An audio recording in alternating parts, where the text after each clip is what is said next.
All right, so today we are going to be working on patterns. We talked about shapes yesterday. We've also talked about lines, but for now, just to kind of give us a little bit of a resource to use, I'm gonna draw a nice big rectangular box here. And I'm going to put in this rectangular box a whole bunch of different types of lines as well as different shapes, because we will be using lines and shapes to create patterns. So we have very simple straight lines, wavy lines, zigzag lines. Of course, we have our dotted lines. We can make our dotted lines loopy.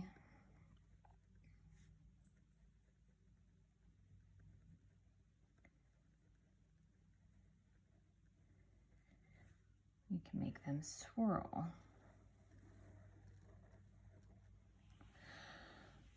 We have lots of shapes too that we can use. We can use geometric shapes. We could use organic shapes.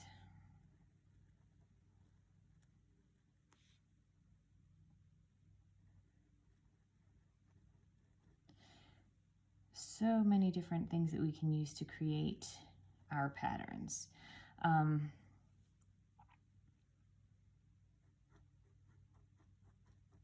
So this is just kind of my little toolbox up here. While I'm creating patterns, if I get stumped and I'm not exactly sure where to go next, I can look back up here and kind of refer to some of the stuff I have going on up here.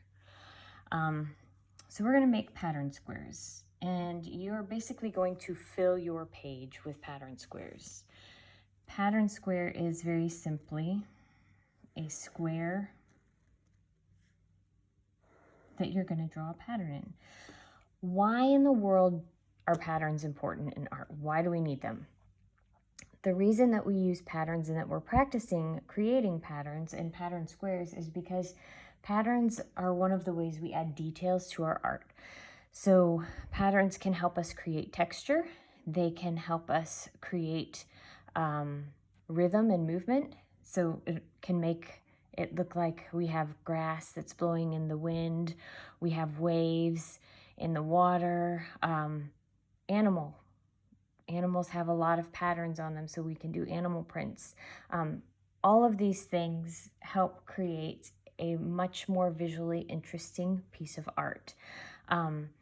So that is why we are going to look at textures or patterns, and why we are going to actually draw some patterns. So I'm going to do some pretty simple ones to start off with. You guys are all familiar with how to create patterns, because in school we learn, especially in elementary school, that patterns are very simply A, B, A, B, A, B, C, A, B, C. It's something that's repeated. And it can be a different combination of repeated shapes or lines or objects. So that's pretty much what we're going to do. One of the things that I would encourage you to do is look around your house. Look at some of the fabrics on your couch, in your rug, on your curtains. What types of patterns do you see? Look at your clothes. Are you wearing plaids? Are you wearing polka dots, stripes? These are all patterns. So I'm going to do a really simple chevron pattern here with this zigzag line. And one of the things that we can do when we create patterns is make some of the lines thinner and some of the lines thicker. You do not have to keep every single line the same. If you wear any kind of plaid, you'll notice that some of your lines and some of your colors in your plaids are going to be at different sizes than others. So I'm just going to go back and thicken that line up a little bit there.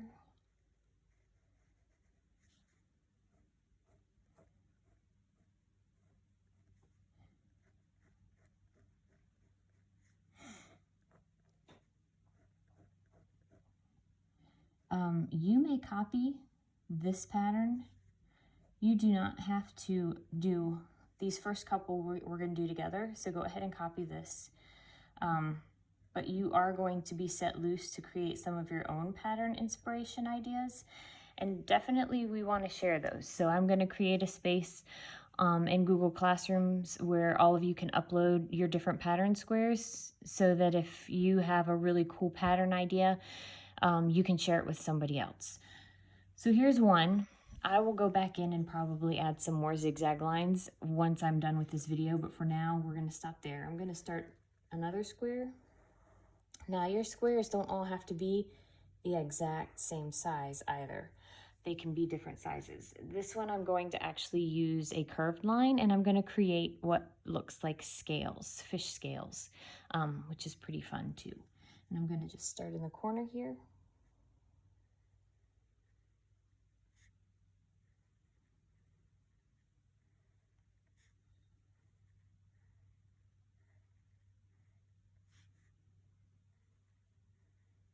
Not only could this be fish scales or a mermaid tail, this could also be terracotta shingles or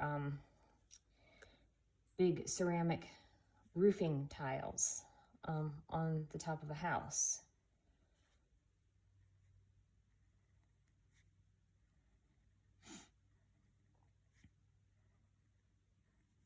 It could also be scales for a dragon.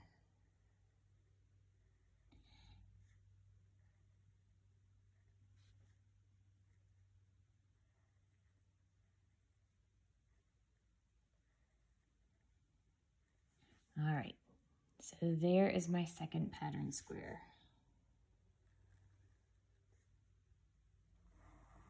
And do another one. This one is going to be a little bit longer, which I'm probably going to be upset with myself afterwards, but that's okay, because it's a bigger space than I might not want to fill it in. I'm going to show you one with shapes. This is a really simple one. It's actually going to use circles. However, they're not going to be perfect circles because I'm going to make them all different sizes and shapes, and they're probably some of them going to be a little bit dented and wobbly to kind of give the appearance of stones. So I'm going to put them all together here, or pebbles. Some of them are touching, some of them there is space in between them, and I can put little smaller ones in there too.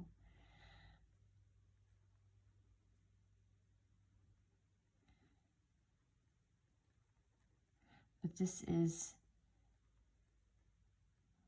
little pebbles or stones.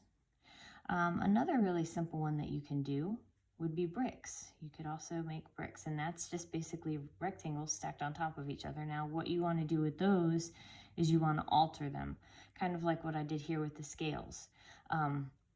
You don't want all of your lines to line up exactly the same. You want them to be off slightly. Makes for a much stronger brick wall.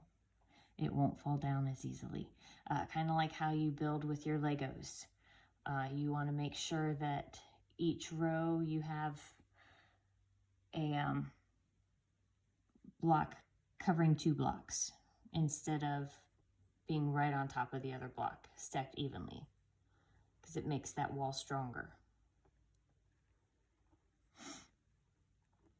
Another thing I can do, which I will do when I'm done with this video showing you a few things, is fill in this space around these pebbles with color to make it a little bit darker. It's going to just make that pattern stand out even more, and it's going to kind of give it a little bit more of a texture feel and look, which is part of why we love patterns, because patterns are just one way of creating texture. Implied texture. Implied texture means it looks like it could feel a certain way, but when you actually touch it, it doesn't necessarily feel that way.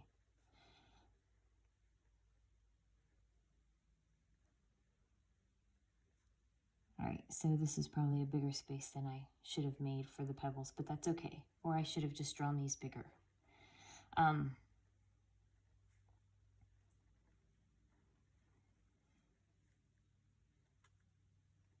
So the next one that I want you to do is bricks. Go ahead and do that, because that's a pretty easy one that uses rectangles. You can make your bricks with pretty sharp corners if you want to, or you can round out the corners like these rectangles that I've been drawing my squares with are done.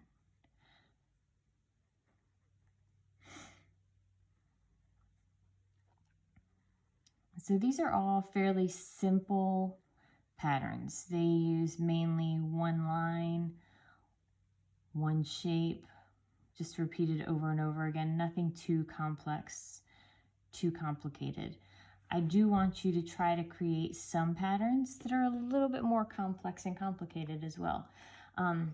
In Google Classrooms, you have two different sheets. You have a sheet that has lines on it, a lot like this. You also have a sheet that has a bunch of pattern inspiration on it as well. You have both of those that you can use. If you want to practice drawing some of those patterns, you can. However, I want you to work on coming up with some patterns on your own as well. This one right here, I'm going to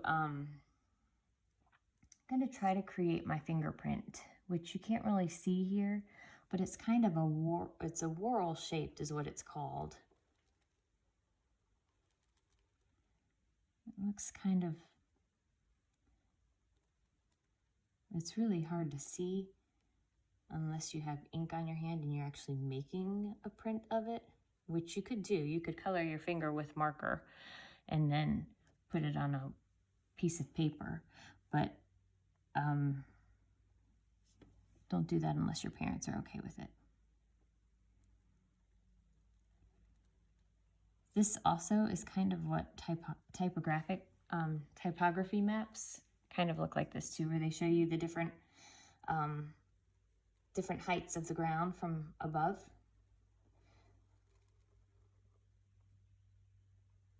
People actually draw those kind of maps. Now they have computer programs that they draw them in, but before they used to be drawn by hand.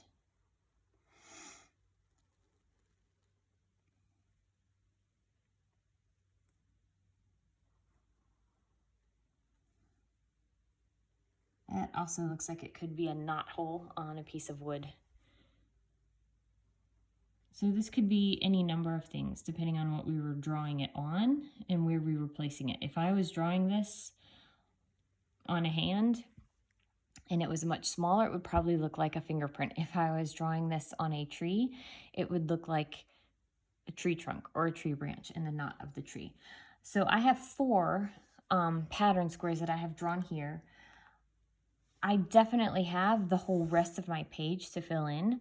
I'm going to stop the video and I'm going to draw some more, and I will record other pattern squares that I'm drawing. However, I also want you to draw your own pattern squares. I don't want you to copy all of the ones I do. I want you to do some of your own. You can use that worksheet that has the pattern inspiration on it. You can look up different ideas for patterns online. Look around your house. Look for patterns that are around your house. You can, use patterns that you find around your house, off your clothes. Look at the bottom of your shoe. Draw the shoe tread from the bottom of your shoe. That's a pretty cool pattern. Fill up the whole page. Don't stop at 4. Don't stop at 5. Try to give me 10. 10 is what I'm looking for.